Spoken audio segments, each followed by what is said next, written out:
Welcome, everyone. We're so glad to have you all here today. I'm Laura, or Oda, and I have a virtual assistant project management agency that helps small business owners get the help behind the scenes that they need to really, kind of hand off the things they need to delegate and focus on the things in their business that really need to get done. So we're here to help out with that, and that's what we do at Oda. And Angelique is with us as well. I am Angelique with Lady Powerhouse Solutions, and I do project and event management. I have a team of VAs. Laura and I do the same thing. Now, of course, we each have our special sauce. We do it our own way. And there are some things that Laura doesn't like to do that I do, and vice versa. And we work in each other's business. We help each other. We support each other. We've been collaborating in total 4 years. Yeah, 3, 4 years now. Yeah, Yeah. absolutely. Been doing the podcast for going on 3. It'll be 3 in October. Yes. Which has been that's crazy, right? Yeah. I'm like, It's been wow, it just flies. so much fun. But Laura and I connected, and very early on, one of the things that we knew we had in common was this abundance mindset and this drive and yearning and to support each other and not compete and to collaborate instead. So that's our big overarching theme is collaboration over competition, abundance mindset. And so that's why we started the podcast because we weren't seeing this modeled in our community. Um, we weren't seeing really good examples of this. There are some. Don't get me wrong. It's not like there weren't any. Right. But when you're looking for examples, you're looking for mentors, you're looking for models of how do I do the thing? Why am I struggling? Why is this so hard? Why is the only thing I'm seeing all these six-figure freaking successes, these Mhm. shiny things produced, polished, and that's not me. Yeah. And I feel alone and stupid and like I'm in the wrong, I'm doing the wrong thing, I'm doing it wrong. Yes. Um, but deep down we knew we weren't. we weren't. We weren't. We're doing it our way, and that's making the changes and being those changes. But wow, it feels so crazy when you just don't know where to turn. So Yeah. So, finding those people, that tribe to turn to is yeah, it's we strive for it. We push it on a regular basis, like collaboration, partnering, finding your people. finding your Um, people. really is Yeah. just so huge in what we all do. So Yeah. So that's what we're here to do is build community and create a safe space for female entrepreneurs and tell our stories because stories are powerful. So today we have fantastic guests with us. yes, and I'm going to. Oh, you know what? I forgot to ask you how to pronounce your last name before we got on. I'm so Oh, that's sorry. okay. It's Schultz. Schultz. Okay, Yeah. perfect. Tatiana Schultz. We have her with us today, and she is a first generation Latina who is on a mission to help more women regulate and rewire their nervous systems through holistic living and somatic practices. As a therapist of 8 years, Tatiana is passionate about educating others on the essential role that the nervous system plays in everything we do. We have wonderful stories coming up today. So I'm so Yeah. excited to have you here today. I'm so Welcome. excited to be here. Thank you so much for having me. And you know what? I just want to say that I absolutely love your mission. I love your values because empowering other women is also one of my values, and it's one of the reasons why I do the things that I do because I want more women to be in collaboration and not in competition. So I appreciate you for having me here, and I'm so excited to just talk about my story and spread a little bit more awareness. Awesome. That's Absolutely love fantastic. it. Thank you. So, Tatiana is one of these guests where we don't really have to ask a lot of questions because she has such a wonderful and powerful story. I think that's going to be really impactful for our audience. I think a lot of women in general, but especially entrepreneurs, can relate to your story. And so you can just start wherever you want to start, girl, um, and tell us about how did you get where you are? Where'd you start? What's been your journey? Sure. Yeah. So It really all started from early childhood. So, I am a complex trauma survivor and I've lived in survival mode really my entire life. And so, I was always experiencing this chronic anxiety that was never addressed. And so, eventually, it worsened over time. I had really severe social anxiety. I had significant depression. I've experienced a lot of difficult situations in my life. And so that really led me into the field of mental health. I studied psychology and human development and family studies in college. And I knew at a very early age that I wanted to support other people and help other children and adolescents never feel the way that I felt growing up. And as I learned more about psychology and the human brain and the body, I was like, wow, this is absolutely fascinating. And I knew that I wanted to become a therapist by the time I was in my junior and senior year of college. And so I applied to be in graduate school. I studied mental health counseling. I got my master's, all while still living in survival mode. And so I was still constantly dissociating, so really feeling disconnected from myself, disconnected from others. I struggled significantly with making relationships at school and also at work because of my anxiety. Um, I would fall into these states of burnout and chronic fatigue and exhaustion.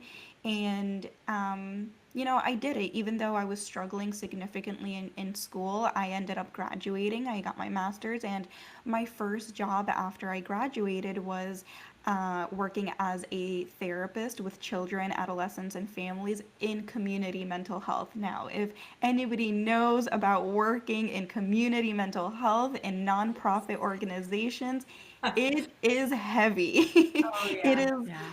a lot, and you are so much more than your role. You really take on so many hats, and it's exhausting. And even though I loved what I did, I really needed this constant stimulation because my nervous system was constantly functioning from this fight or flight mode. And so I needed so much stimulation to keep going. So I was always asking for more work. I was always asking to work with the highest risk clients.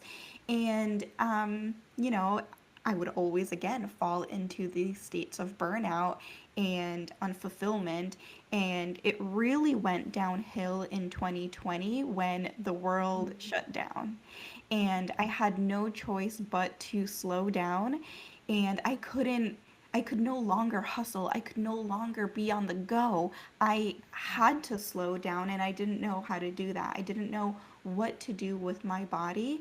And so, because I didn't have that capacity in my body and my nervous system, I was really starting to feel so unfulfilled with my job, with my life. I was feeling extremely burnt out, dissociating on a constant basis. And I told my supervisor at the time, I was like, I don't know if I want to be a therapist anymore. I didn't know if this was for me. I thought I was going to work in community mental health for the rest of my life. I didn't know that there was anything else that I could do. I thought I was stuck here. And so it was this really conflicting process internally where I was like, well, this is the only thing that I could do. What else would I do as a therapist? And also, I feel so unfulfilled and burnt out and exhausted. And so, my supervisor at the time had suggested that I find some inspiration. And so I was like, okay, sure, let's just go find some inspiration. I Googled some trainings that I could attend. I had no idea what I was looking for, and I came across something called somatic experiencing. And given that I was already this very impulsive person living in chronic fight or flight, needing constant stimulation, I was like, you know what? I didn't even do any research on it. I was like, sure, this sounds cool. This sounds interesting. I applied. It was a 3-year program that I applied to. Oh no. And I didn't know what to expect. My very first training, my very first day, my mind was absolutely blown, and somatic experiencing ended up changing my life. And it changed my life because not only did it change my internal world, where I was starting to realize that I didn't have to be stuck in survival mode for the rest of my life, but it also changed the way that I worked, the way that I worked with my clients, and realizing that I wasn't stuck in community mental health forever. Realizing that I could actually step outside of that bubble, that box that I honestly didn't know I could do, right? Because when you're living in survival mode, you kind of have tunnel vision. Sure. And So so at what point did you always know you were in survival mode? At what point did you realize that and make the connection? that's a really great question. So I didn't know that I was living in survival mode. I just knew that I felt this chronic anxiety all of the time, and I struggled with making relationships. And I thought that I was like, okay, well, I thought I just needed to cope with anxiety for the rest of my life. It's like, okay, I just need more tools. I just need to learn how to cope with anxiety because I'm a quote unquote anxious person. Mm, But it wasn't until I started somatic experiencing that I realized, oh, I'm in survival mode. This is why my nervous system continues to function in this way. yeah. So it wasn't until then. And then that's when I was like, I can leave community mental health. I can step out of this box. And ever since I started my own private practice, I started my own business, I started as I continued to heal my nervous system, as I continued to go through this training of somatic experiencing, the world really changed for me. I stopped hanging out with people, with friends who weren't supporting me, who were actually making my anxiety worse and Right. dysregulating me even more. I stopped hanging out in environments that were making my anxiety worse. I started to finally step out of my comfort zone, which was only possible because I healed my nervous system and I created my own podcast. I can guest speak on podcasts like this amazing podcast. I started to book public speaking engagements, and so much more has changed for me ever since I started healing because again, when you're stuck in survival mode, you're kind of trapped. You kind of Yeah. have this tunnel vision, you're stuck in this state.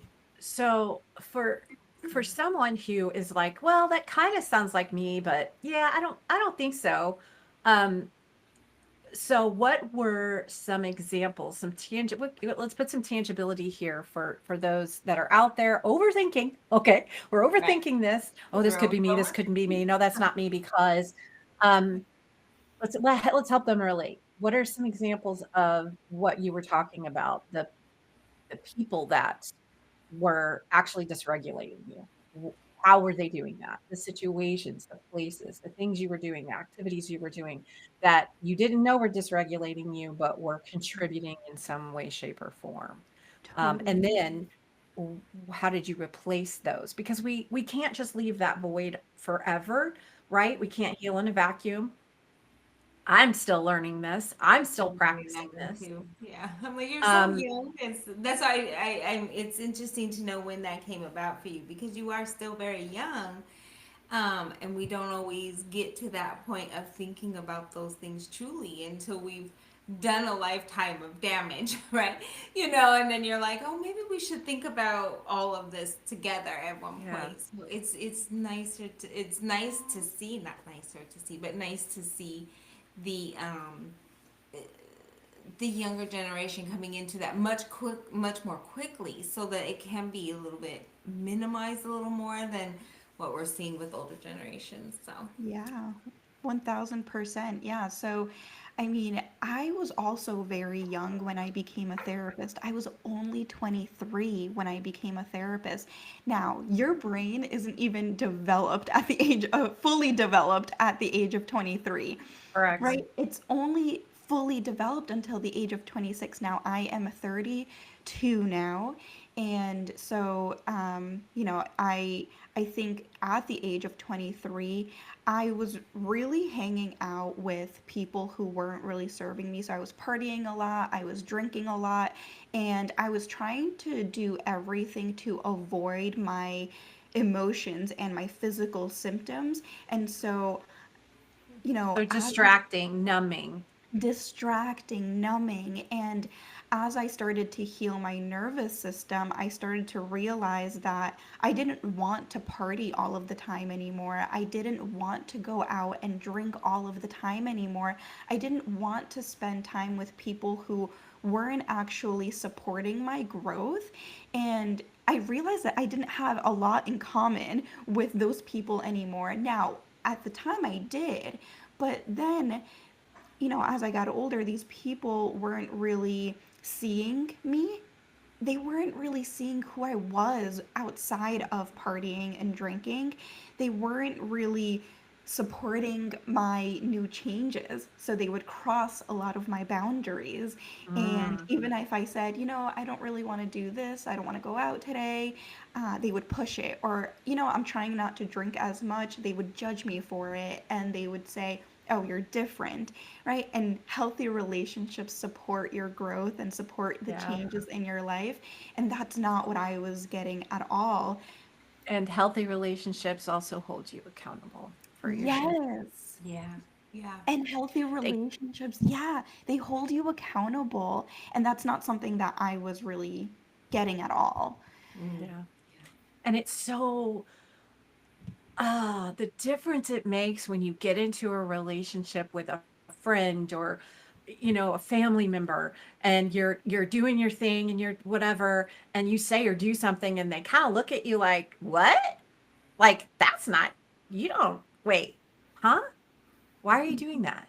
Yeah. Mm-hmm. That's you, like, and it's gentle, it's loving, Um, I have a sister-in-law that did that for me, in the beginning of my healing journey, and Yeah.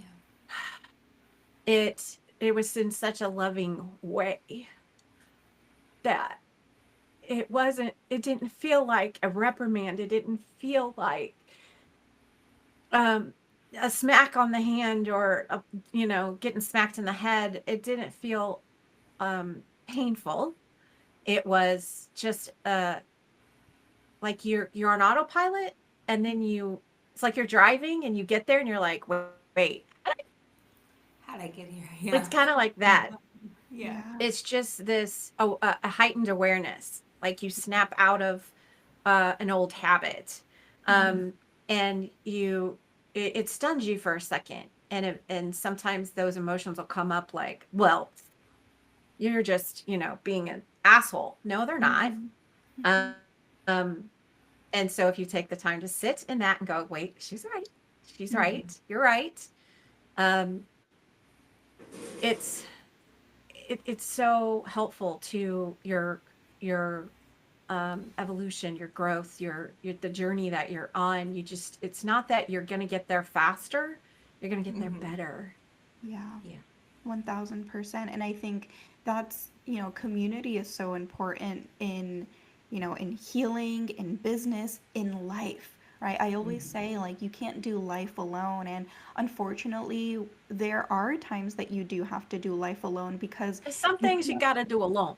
you Yeah. got, yeah. And when you have people who aren't supporting you in your life, right, like, there you Yeah. have no choice but to do it alone. And I think that's really what it was happening for me. I didn't really have those supportive people in my life. And so it was only until I was going through my own healing journey that I was able to, you say, you know what, I need new people in my life. I need new friends, new women who get it. And I started to join communities where women were also in business and were also healing and were also kind of striving for more, which is what I was looking for. And Which so brings up the question, how'd you find these people? online. Okay. And that is the beauty of social media. And I know that there are pros and cons with social media and the internet, but I think that one of the biggest pros is that you get to meet people that you wouldn't normally meet. You get to meet people from across the country or Yeah. across the world. And through social media, I was able to find like minded women. And, I even started a podcast with two women who I met through Love social it. media, which Love is it. mind blowing. So Yeah. I think that, it's not easy, but it is possible. So if you are kind of going through life or business healing alone, just know that it doesn't have to be this way forever, and your people are out there. Yes. Yes. I There's think we actually, I come love to. it. Oh, go ahead. Sorry, go ahead, Laura. I was gonna say, I think we come to this idea because when we're kids, we're supposed to have like these big friend groups, and then you start kind of pushing in and out of like who's there, who's really not there. And I've always been this person that's like, I can't deal with a lot of people. So my friend group was really tiny, and it got much smaller since 2020. It was very interesting, and I struggle with making friends. You know, I have embraced who I am now. Weird, take it, leave it, go, do. I don't care. Like, I'm not going to change that. That's in the past. I'm going to be my weird self. But I think that struggle and that idea is like our friend groups are so big when we're young. But if you don't ever start off with a big friend group, to lose people seems even more strange because you're like, man, is anybody going? You know, you feel like the odd person out. Um, but I love it now. I love the idea of the fact that I really was a loner as a kid, and I pushed back against that for a long, long time, and was around people I didn't like. I was like, ugh, why was I even around these people? So it's a lot of that, being able to learn and let go of that, and really let go of the idea that we need big friend groups, we need lots of people. I can't keep up with that, you know, and it sucks because I become the terrible friend.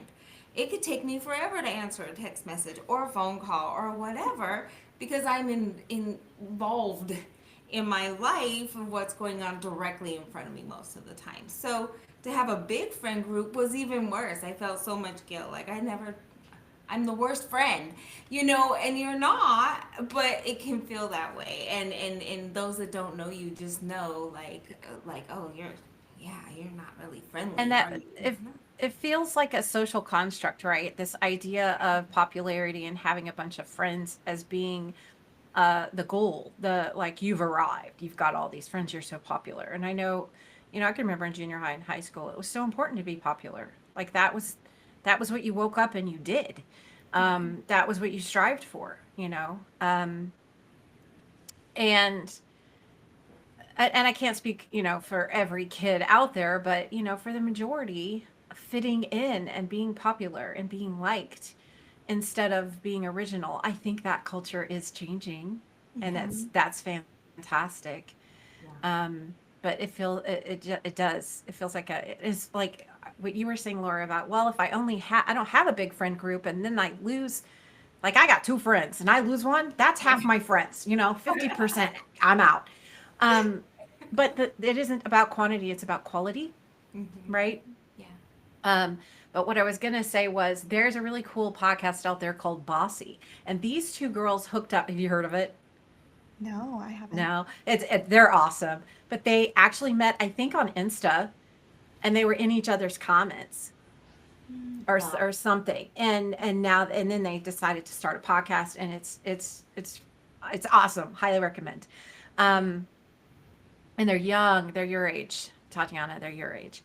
Um, and so you were able to find a new support system, basically. Mhm. Like, as you were figuring out how to support yourself, you were also figuring out, oh, I need other people as well, right? And then how to find those, and um, bring that in, and help it support you. You have a support system, and Exactly.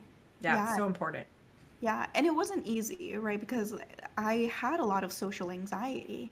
And so it really took, again, that healing of helping my nervous system understand that it's okay to be in safe relationships. A lot of those relationships that I ended were a reflection of my unresolved wounds and my unresolved trauma. And Mm, so once I started realizing, no, I am worthy and I do deserve to be seen, then I started to look for relationships that reflected that. And that was a game changer, right? Because so often, we stay in relationships because we sometimes unconsciously feel like we deserve to be in those unhealthy relationships. yep. Um, but no, you are worthy and you do deserve to be surrounded by women who are really rooting for you and want to see you win in all of the ways, right? In business and life and everything. Okay, so a Yeah. juicy thing just popped into my head. This is controversial for some, and it was a hard pill for me to swallow. Still is. This idea of abundance and manifesting, that we have manifested that trauma. Those, Mhm. for me, it was men, right? The marriages that were abusive and completely destroyed me. That I manifested those. That's hard to swallow. That is a hard Yeah, one. and I don't believe that. I don't believe that we manifest our trauma. But I do believe that we might continue cycles Mm. based on our unresolved wounds. Okay. Okay. Yeah. We Yeah. kind of pick up a path, and that free will can kind of change off and on. But experiences, I think, we're going to go through certain experiences, but how they come through, yeah. It's still very odd to kind of how to put that all together in, you know, because you say you think of the negative comes. You think of the positive comes. So it's that. When I was little and in family and stuff, it was that question of, did you create it? Mm. Mm, Like, you're complaining about it and this might happen. Did you cause that to happen? And there's always that question of, I don't, that thought of, did you cause that? Because you were yeah. focused on it. You were manifesting it or wanting it, your brain thought or your body thought in Yeah. some I way. don't feel like as children, we wouldn't definitely wouldn't be manifesting it. But as adults, by continuing the pattern, even though we may not recognize that there is one. So I had a trauma coach that she is not the one that had this concept or idea of, you manifest your own, basically your own trauma. Um, but she made me aware that I was repeating patterns that I had seen mhm, in my family. And I had never noticed that. I had never seen that. She did more for me, and I've said this before, in 90-minute session than all of my mental health therapy combined over the mhm. past 20 years. Yeah. 90 minutes, because she knew what to look for. She knew what to Mhm. listen for. She knew what questions to ask. She's trained. Okay. Um, but, and if you want to know who that is, she is, she's out on my link tree. I can drop my link tree in the show notes. Highly recommend if you need a trauma coach. Woohoo, girl. Um, I'm but also a trauma coach. yeah, Tatiana is also a trauma coach. So, Tatiana. and everybody has their own, again, everybody isn't the perfect fit. That was the other thing when I was going through my healing and I started looking for mental health, a licensed clinical mental health therapist. Again, it's post COVID, it's 2021. I called at least a dozen different places. I got 3 phone calls back. Yeah. 3. Mhm. And I made appointments with each one because I wanted to see which one was the best fit, which one felt the best and most comfortable and safest to me. Mhm. Mm-hmm. Um, and I ended up going with one of them. Just kind of, I made the appointment and then she canceled it. And she goes, "I don't think I need to audition. I'm blah blah blah blah blah." And I'm like, "It's this ain't about you, but thanks." Mhm. Mm-hmm. So Yeah. yeah, you do want to, you know, We speak to people. it's not one size fits all kind of thing. Yeah. Yeah. When I Most Yeah. started definitely. therapy, I did the same thing. And my therapist was just like me. She was direct in my face. It was one of those, whoop, there's the mirror. Tell me how you feel. Like she was on me for that. And it was the same way we kind of dealt with the teenagers. So I kind of already knew that way of facing that, and I have been doing it with teenagers for so long that her coming at me in that same way, I knew, yeah. That And was she was relatable. perfect for me because she never, I needed that tough person that didn't care if she hurt my feelings. Because I'd be like, oh my God, that hurts. Can you be gentle? She's like, are you gentle? I'm like, no. Like it was that in your face, and I needed that, and it was perfect for me. But others I had sent to her were like, oh, I can't do her. She's so mean, or she's rude, or they had other feelings about her. I'm like, I love her. Please face your shit, and it was just Mm. one of those things for me. So I love what you say about that, Angelique, because it really does. You have to be with that right person that's going to really truly speak your language for sure. Yeah, right? Like, and it can even go back to like what have they already been through? How could, the experience, their lived experience can also, be a factor. But so, okay, now we're in the present day. I don't know if you want to fast forward, but how do you now when things come up for you? Because we know that that stuff's still going to come up. It's still going to. I still just today dealt with it. Like, wait a minute. Oh, wait a minute. That's a projection. That is not. I did not mean to say it that way and make them feel that way. I probably need to address that later. You know what I mean? Like with the other person. Mhm. Um, so for you, how is that like for you? How do you don't fall back, slide back, as they used to say in the church, right? Don't be a backslider. I Mhm. think there's a lot of misconceptions around what regulating and dysregulation means. And I think that, regulating your nervous system and healing your nervous system doesn't mean that you'll never feel discomfort. And really, regulation means that you're going to experience the full range of emotions, the full range of sensations in your body without getting stuck in those feelings, stuck in those states of survival, fight, flight, or freeze. And so I'm still human, right? Even though I've healed my nervous system, I still experience these high highs and low lows. But what happens is I don't get stuck there for hours, days, months, right? Yes.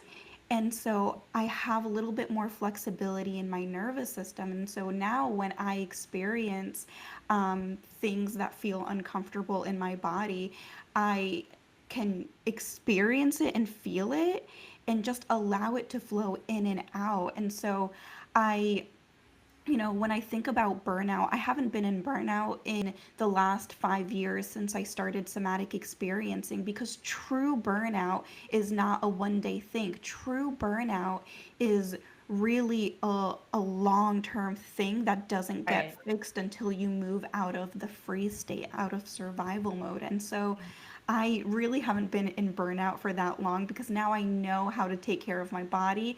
I support my body and my nervous system every single day, even if it's just one tiny thing that I do. But I'm intentional about how I live my life. And so, historically, I was working over 40 hours a week, which was clearly impacting my body and my nervous system, right? Like, nobody should be working more than 40 hours a week. And so now I work 3 days a week.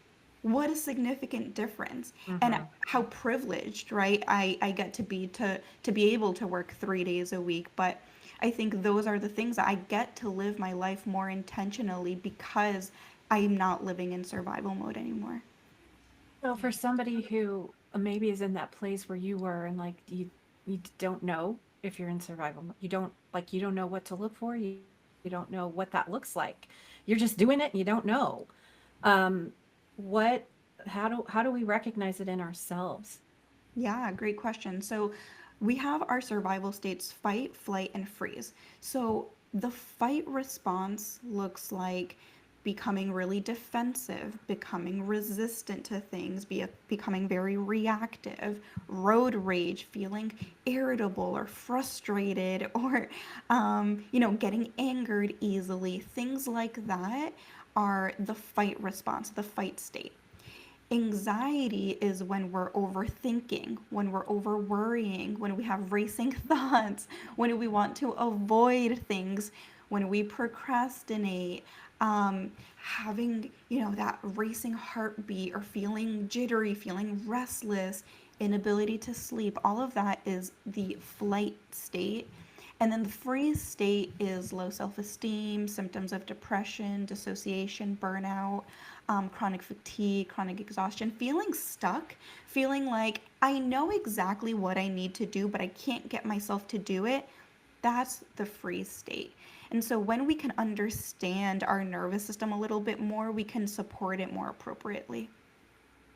Makes That's sense. awesome. And that makes a lot of sense. I recently had an experience where it's like my sleep was disturbed and I'm like, what's going on? What's changed? Because I was having such great sleep. I was waking up on a natural cycle, super early in the morning, sometimes earlier than others, but then it would balance out and I'd go to bed earlier and I'd wake up and I had this really good place. And then I had to deal with some stuff, and now my sleep is trashed. I can't sleep. I'm falling asleep later. I'm getting up later. My whole schedule is just. And now that you say that, I'm like, okay, that's because my body.